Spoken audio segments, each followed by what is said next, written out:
다만 한 가지 아쉬운 점은 이런 거죠. 네, 여러분 반갑습니다. 에러입니다. 여기는 지금 프랑스 파리 샤를 드골 공항인데요. 보스턴 다이내믹스에서 소식이 있어가지고 이거 관련해서 짧게만 좀 다뤄볼까 해서 비행기를 기다리면서 영상을 찍게 되었습니다. 지금 저렇게 보스턴 다이내믹스가 굉장히 자연스러운 움직임을 보이고 있는데, 뭐 애초부터 보스턴 다이내믹스는 기존에 이제 유압식 액추에이터를 사용해서 공중 제비돌기라든가 굉장히 다양한 모습들을 선보이곤 했는데, 이제 새로운 형태의 뉴 아틀라스라는 이름으로 해서 모두가 전동식으로 구동하는 액추에이터를 기반으로 사용을 했거든요. 그 말은 뭡니까? 기존의 어떤 물리적인 움직임, 그리고 액추에이터와 이 로봇 동작의 매니플레이터 움직임 모든 것들이, 그러니까 전동식으로 하면서 AI를 기반으로 좀 더 자연스러운 동작과 버틸 수 있는 동작, 그리고 제가 지금 허리가 360도 돌아가잖아요. 일반적인 휴머노이드 요즘 개발하고 있는 뭐 중국이나 뭐 테슬라 옵티머스나 이런 것도 다 포함해서도 상당히 기이한 모습들이 있는데, 이렇게 자연스러운 로봇의 움직임을 만들어낼 수 있는 게 보스턴 다이내믹스가 마침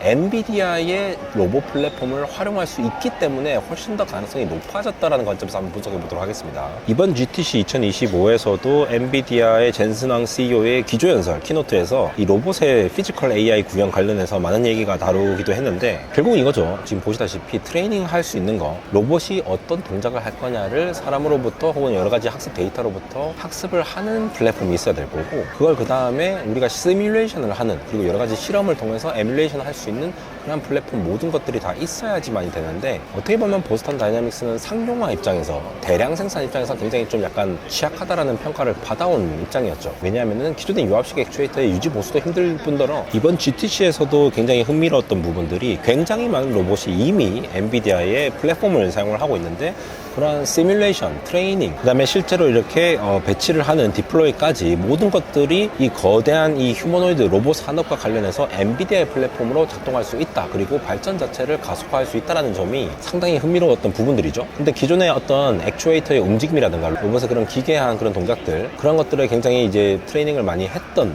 보스턴 다이내믹스가 양산에 있어서 약간 좀 부침이 있었는데, AI 기반으로 이렇게 학습할 수 있는 환경이 주어지다 보니까 자신의 약점을 빠르게 회복을 하면서 AI 기반으로 자기가 가지고 있는 액추에이터 그리고 플랫폼 같은 것들을 모두 다 활용해서 발전시킬 수 있다는 점에서 마침 보스턴 다이내믹스가 엔비디아를 잘 만났지 않았느냐, 그리고 그러한 점에서 아직은 양산이 좀 어려워 보이지만 곧 이제 좀 실제화가 되지 않을까라는 기대감이 있는 부분들이 있겠습니다.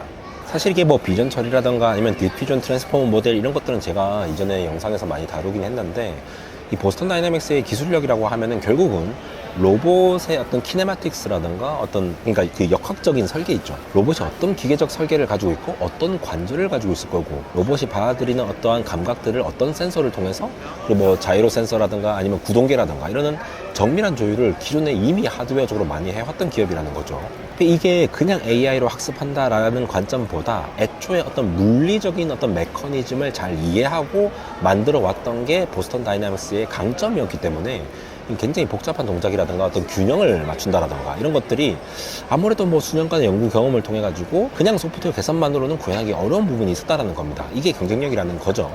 근데 단순히 이제 AI 기반 제어 알고리즘을 적용을 확장을 한다는 입장에서 여러 가지 환경 변화를, 여러 가지 그 엔비디아의 어떤 에뮬레이션을 할 수 있는 환경이라든가 메타버스 환경, 이런 곳에서 테스트를 할 수 있다는 것 자체가 굉장히 의미가 있다라고 볼 수가 있고, 그러면 자기가 놓치고 있던 그런 경쟁력을 점차 갖추어갈 수 있는 그러한 능력이 될 수도 있겠죠. 이번 GTC에서도 엔비디아가 저런 이제 귀엽게 생긴 저런 로봇들도 공개를 하고 했는데, 저런 것들이 애초에 로봇을 움직이게끔 하는 AI 모델을 학습하는데 엔비디아의 GPU가 쓰이고, 또 그 학습된 것들을 움직이려고 하면은 저 로봇 안에도 프로세서가 있을 거잖아요. 그 로봇 자체가 또 엔비디아의 프로세서를 사용을 한다라는 거죠. 결국은 AI 기반으로 각각의 액추에이터가 어떻게 움직일 것이며, 여러 가지 센서를 통해서 라이다라든가 아니면 비전 처리 센서라든가 이런 여러 가지 정보들, 그리고 LLM 기반으로 들어온 정보들을 통합적으로 움직일 수 있는 그런 커맨드를 처리할 수 있는 능력을 프로세서가 가지고 있을 수 있기 때문에, 그런 걸 기반으로 해서 봤을 때는 이 엔비디아를 등에 업은, 이거는 보스턴 다이내믹스 뿐만이 아니죠. 여러 가지 기업들이 자체 수직 통합을 하고 있는 테슬라 옵티머스와 비교했을 때 좀 더 빠르게 움직일 수 있는, 그리고 조금 더 빠르게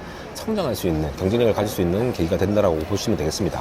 아직 이게 결과가 났다는 게 아니라 그러할 가능성이 있다는 거죠. 이게 뭐 제가 보스턴 다이내믹스를 뭐 무조건 보스턴 다이내믹스가 짱이야 뭐 이런 얘기를 하는 게 아니라, 엔비디아 같이 그러한 포괄적인 플랫폼을 가지고 있다면은 그렇게 할 수 있다는 걸 얘기를 한 거죠. 다만 보스턴 다이나믹스의 과제는 이제 AI로 그렇게 AI 모델을 빠르게 학습시키고 각각 액추에이터에 맞는 어떤 데이터에 맞게 움직일 수 있도록 커맨드를 날릴 수 있는, 실시간으로 처리할 수 있는 그런 AI 모델을 잘 통합해가지고 마치 소프트웨어와 하드웨어가 잘 통합해서 할 수 있도록 하는 거를 발전시켜야 되는데, 지금 발전 속도를 보시면은 굉장히 빠른 것 같아요. 예전에 보시면은, 이것도 얼마 전에 나온 영상이지만도 이거 넣을 때 보면은 참 이게 뭐 삐디삐디 하잖아요. 좀 이렇게 뭔가 느낌이 좀 이상한 그런 부분들이 있었는데, 점차 뭔가 사람스러운 것들을 잘 학습을 하는 거 보면은, 그리고 보스턴 다이나믹스 같은 경우에는 360도 회전을 하기 때문에 또 기존 휴머노이드와 다른 부분들이 있죠.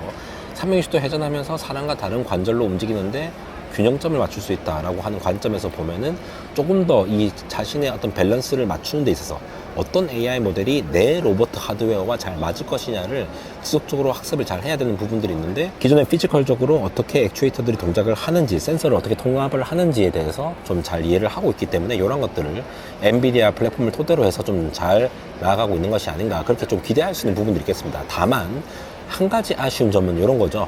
이게 얼마나 양산성이 있을 것이냐. 굉장히 견고하게 생긴 로봇으로 보이는데, 그게 각각의 수직 통합을 통해서 어떤 단가를 떨어뜨릴 수 있는 휴머노이드의 장점을 가져갈 수 있느냐, 그리고 배터리를 얼마나 소모를 하면서 저전력으로 움직일 수 있을 것이냐, 이런 것들을 좀 살펴봐야 될 것 같습니다. 네, 이렇게 공항에서 제가 간략하게만 이렇게 브리핑을 해드렸는데, 휴머노이드가 이제 심심찮게 나오고 있죠. 이제 뭐 엔간한 공중 제비돌기라든가 뭐 옆으로 돌고 춤추고 이런 것들은 놀랍지도 않아요. 결국은 이게 얼마나 쓰임새가 있게끔 서비스가 될 것이냐라는 관점에서, 이것도 한쪽으로 보면은 엔비디아의 플랫폼 경쟁이라고. 지금까지 에러였습니다.